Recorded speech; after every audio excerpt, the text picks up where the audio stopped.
Halo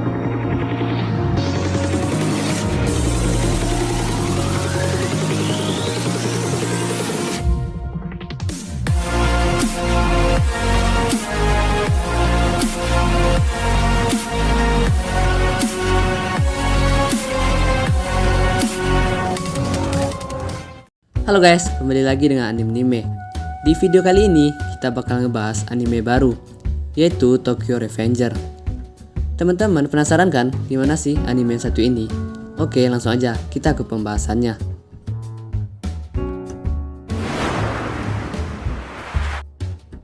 Tokyo Revenger adalah anime adaptasi dari manga karya Ken Wakui. Anime ini mulai tayang sejak 11 April kemarin.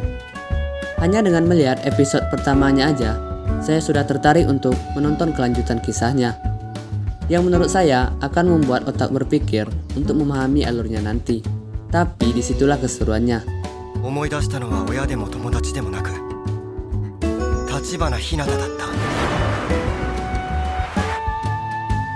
Oke, pertama, di awal cerita diperlihatkan seseorang yang kamarnya berantakan. Kayaknya orang ini pemalas lah ya. Ia sedang menonton acara berita di TV. Berita tersebut mengabarkan kalau perseteruan geng Manji Tokyo intensitasnya makin meningkat. Di sini kita tahu kalau kata meningkat berarti geng ini sebelumnya sudah menimbulkan berbagai masalah, namun kian hari kian meningkat. Di berita diperlihatkan sebuah truk yang menabrak sebuah kedai makanan. Kita tidak tahu pasti apakah truk ini dikendarai oleh geng Manji atau bukan. Bisa jadi truk ini dibawa oleh orang lain, namun karena ulah geng Manji, truk ini malah menabrak kedai tersebut. Akibatnya 6 orang dibawa ke rumah sakit, dan ada 2 orang yang mati di tempat, yaitu Tachibana Naoto dan Tachibana Hinata.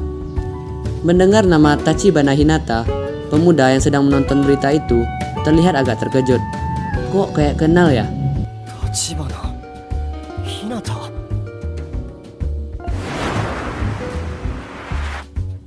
Kedua, setelah diingat-ingat, Tachibana Hinata adalah satu-satunya pacarnya sejak SMP.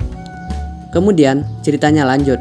Ia yang sering dimarahi ibu kos, dimarahi di tempat kerjanya, dikerjai anak-anak di jalan, apes banget lah hidupnya. Setelah pulang kerja, ia nampaknya mau pulang ke rumah dengan naik kereta. Sambil menanti kereta, ia berdiri di pinggir rel dan merenungi nasibnya. Namun tiba-tiba saja ada orang yang datang dan mendorongnya ke rel. Dan kebetulan keretanya langsung lewat. Tak bisa dihindari lagi kalau ia akan tertabrak kereta. Sebelum ia mati, ia mengingat Tachibana Hinata dan kilas balik hidupnya. Tapi ada yang aneh. Kilas balik ini terasa sangat nyata. Seperti ia kembali ke tahun 2005, 12 tahun yang lalu, saat ia masih SMP. Di masa itu, ia bertemu dengan teman-teman SMP-nya, Makoto, Yamagishi, Akun, dan Takuya. Dan kita juga tahu nama pemuda ini adalah Takemichi. Ternyata mereka berlima termasuk Takemichi adalah geng berandalan di SMP-nya.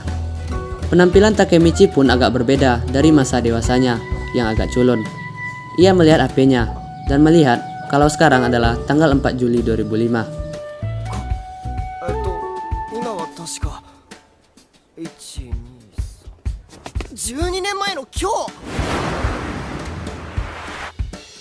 Ketiga, mereka berlima kemudian membahas soal penyerangan ke SMP Shibuya.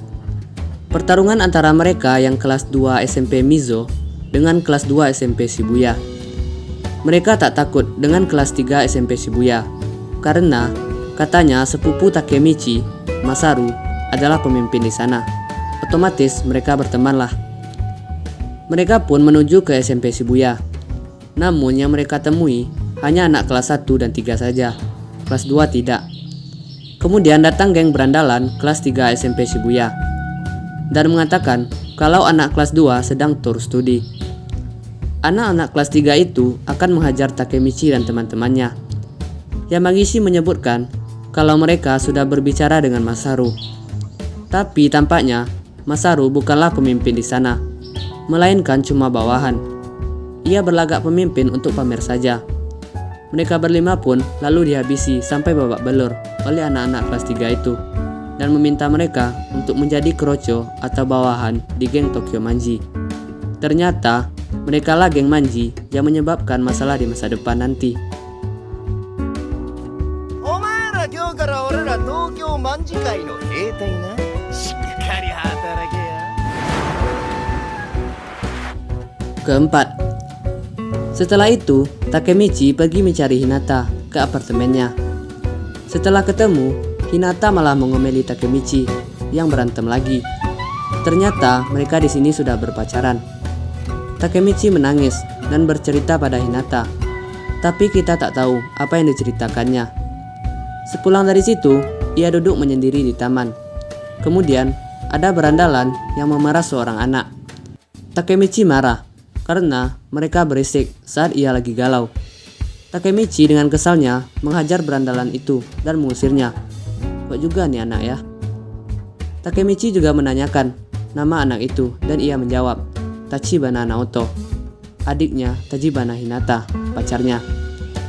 Takemichi menceritakan kalau ia hari ini di tahun 2017 jatuh ke rel kereta dan mengalami kilas balik.